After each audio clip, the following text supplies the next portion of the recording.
back to CYCU Live Chat. And today we will talk about the volunteering in Myanmar and how building a greenhouse for villagers in Thabarwa.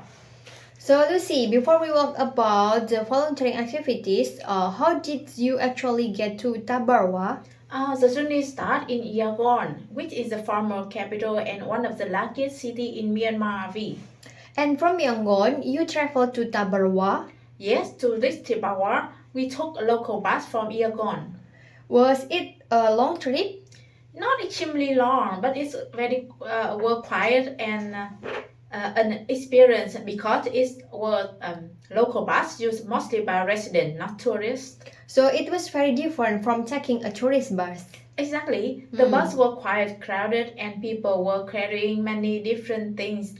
Bag of vegetable, basket, and sometimes even small packet of goods. That sounds like a very local experience. Yes, and I actually enjoy it because it allowed me to see daily life in Myanmar. The bus moved slowly through the city and then through more rural area. So you could observe the transition from city life to village life? Exactly. Eventually we arrived at Thabarwa, which is known for its large volunteer community and social projects. So what was your first impression when you arrived there? My first impression was very emotional. The people living there is very poor and the infrastructure was quite simple. But I guess there was also something special about the place. Yes, despite their difficult living conditions, the people were very warm and friendly. They were always smiling and greeting us. That kind of positive spirit is really inspiring. Yes, but we also noticed that the community lacked a proper place where people could gather, relax, or where children could play together. So that's where your volunteer project came in? Exactly. Our team decided to help build a green eco house, which is a dome shaped structure made from the recycled glass bottle. That sounds very creative. The idea is to the colleagues use glass bottle and use them as a part of the walls. When sunlight passed through the bottle, the structure became very colorful, almost like a mosaic made of light. So it's both environmentally friendly and visually beautiful. Exactly. It's also practical because the dome structure has helped regulate temperature. The house can stay cool during hot day and warmer during cold nights. And the purpose of the house is for the community to use. Yes, it will become a community gathering space where villagers and children can meet, play, and organize activities together. Yeah, during the day, our volunteer team. About our volunteer team work at the construction site. What kind of work did you do? We have collect glass bottles, clean them, and prepare them to be used in the construction. We also help carry material and support the people who were building the dome. That must have been hard work. Yes, especially under the sun. But it was also very satisfying to see the structure slowly taking shape. And what was daily life like there? Life was very simple, Avi. We lived in a basic accommodation and spent most of our time either working on the project or interacting with the community. So how did you manage food during the week? We usually went to local market to buy ingredients and then cook our own meal. So volunteers cook together? Yes. After a day work, some volunteers would to go to market, buy vegetable and rice, and then we could cook together. Those moments cooking and sharing food together create a strong sense of community among the volunteers. So did you also continue learning or teaching during the evening? Yes, in the evening we sometimes join the English class. What were the teachers? The teachers were actually other volunteers from different countries. Some of them were native English speakers who volunteered to teach English to both local residents and other volunteers. Okay, so it was a multicultural learning environment, right? Exactly. People come from different countries came together with the same purpose, helping the community. And besides the construction work, We also organize a community activity, Abby. What kind of activities? We organize games, small events, and interactive activity where local villager and international volunteer could participate together. Okay, so it helped create connection between different cultures. Yes, for example, we organize simple game where children and adults join together. And Sometimes volunteers would also share music, dance, or small cultural performance. okay, so that must have created a very lively atmosphere. Yeah. It was wonderful to see local residents and volunteers from many countries laughing and interacting together. Though activity help break cultural barrier and build friendship. And what was it easy for you to adapt to the environment there? Not really. The living conditions were very different from what I was used to. Because of the dust and weather, I actually developed a cough and kept coughing for several days. That must have been uncomfortable. But after a few days, my body slowly adjusted. And besides the volunteer work and community activities, did you have time to explore the area around Thabarwa? Yes, sometime in the late afternoon, after finishing our work at the construction site, I like to walk around the village and observe daily life there. And what did you see during those walks? One of the most memorable scenes was seeing long line of Buddhist monk walking quietly through the street to collect alms. That's a traditional practice in many Buddhist countries, right? Yes, every afternoon you could see the monk walking in single file, carrying their bowls. Local residents would come out of their house to offer food or whatever they had. So people give offering to the monks? Exactly. What really touched me was the monk never reject what people give, wherever it's rice, fried fruit, or simple food, or they accept it with gratitude. That reflects strong Buddhist values. Yeah, and Thabarwa is a place for Buddhism plays a very important role in every life. The community is deeply religious, and many people find spiritual comfort in their faith. And from what you described, life there seemed very simple. Very simple, yeah. In fact, many families live in each family's small space. Sometimes an entire family with several children live in the area of around 2 square meters. You That's- can imagine that? That's incredibly small. Yeah, everything happened in the same small space. Sleeping, eating, resting, and daily activity. Do they have separate kitchen or bathroom? No, Avi. Many homes don't have private bathroom or sanitation facility. Okay. People often manage all their daily needs within the same small area or use shared space. That must be very challenging. Yeah, but what surprised me most was that despite of the difficult living condition, people still seem very cheerful and peaceful. That's quite remarkable. Yeah, I think that strong spiritual belief helps them maintain a positive outlook. Even though life is hard, they still smile, greet each other warmly, and support their neighbor. Okay, so did that change the way you think about happiness? Yes, it really did. In many places, people believe happiness comes from material comfort or wealth. But in Thabarwa, I saw people who had very little, yet they were still able to feel content and grateful.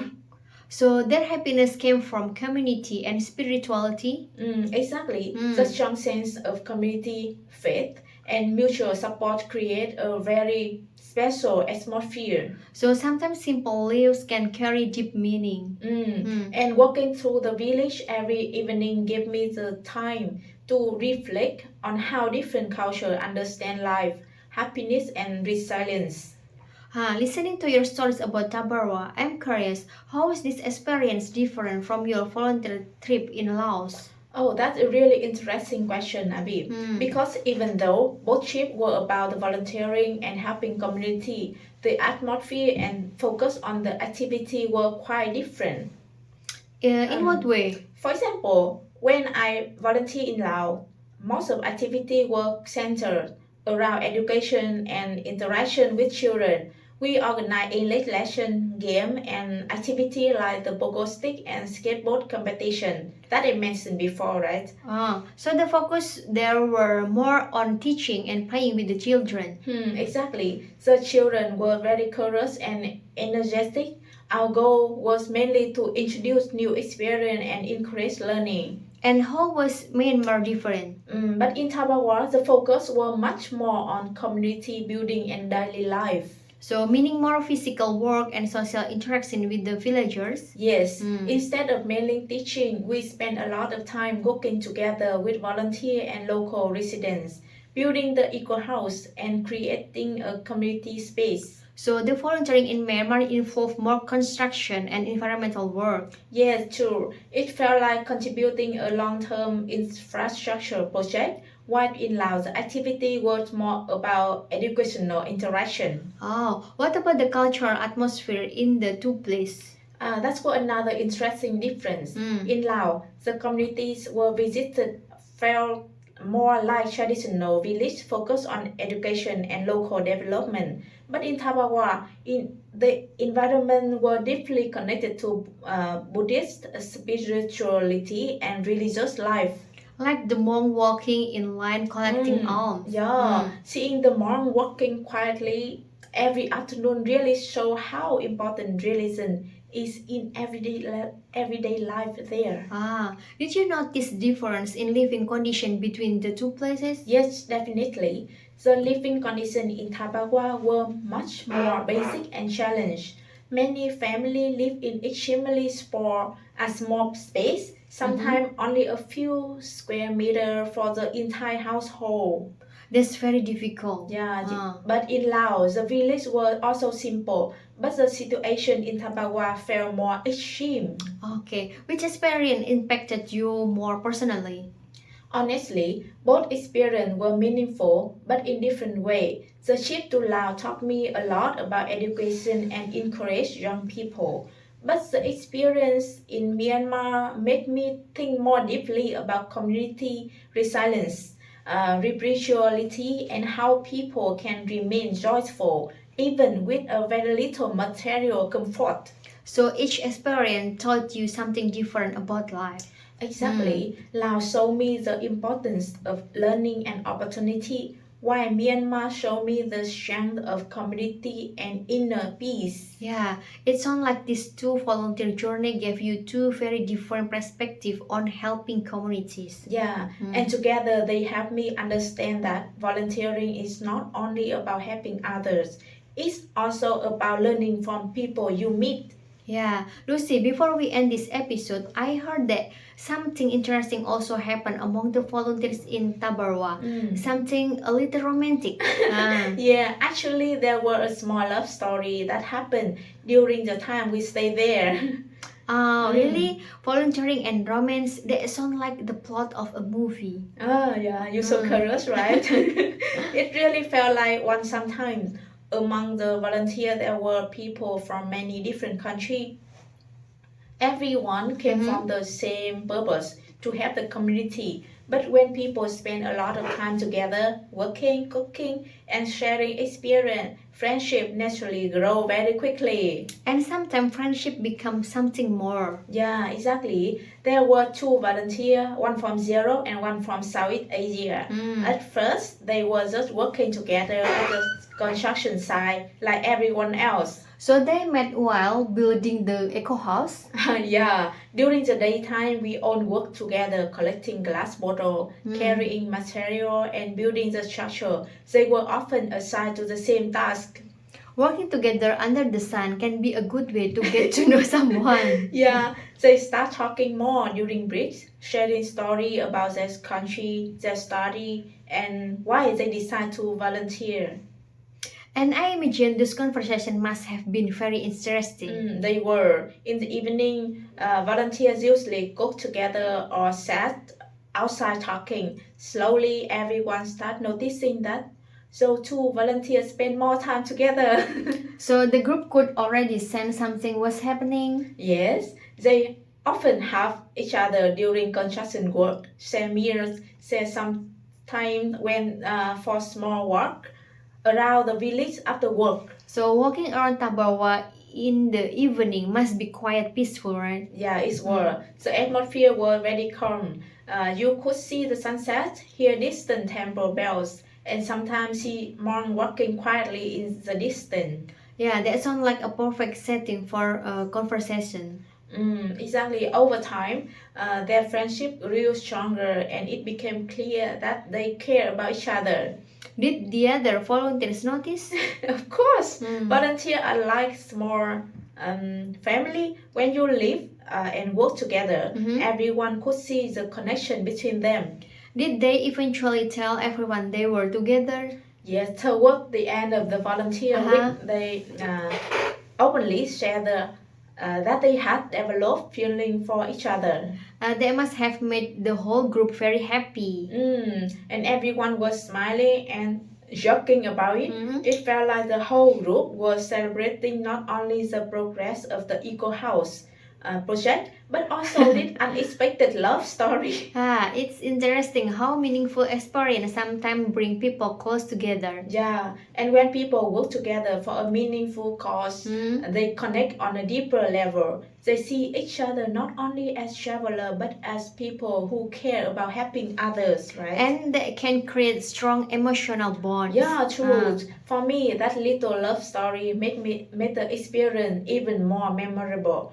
It's so that volunteering is not only about helping community but also about creating human connection.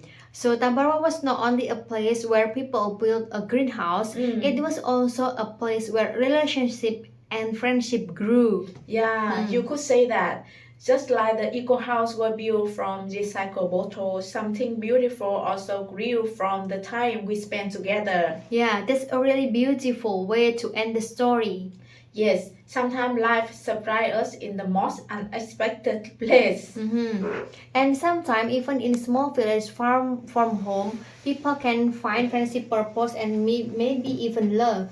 Yes, and Looking back, what was the most meaningful part of the experience, Lucy? for me, the most meaningful part was realizing that people from different countries can work together to help a community, even if the project itself is small. Sometimes, sometimes as simple as building a small eco house or organizing games can create a space where people connect and feel happy. And this moment can stay in people's memories for a long time. And listening to your story, Lucy, I feel both inspired and humble at the same time. Sometimes when we hear about volunteering, we imagine something very big or heroic. But your story reminds me that many meaningful changes actually begin with very small and simple action. Yes, I feel like the same way when I look back at that experience, Avi. And what really touched me was the contrast you described. On one hand, people in Thabarwa are living with extremely limited resources, small living space, very basic daily condition.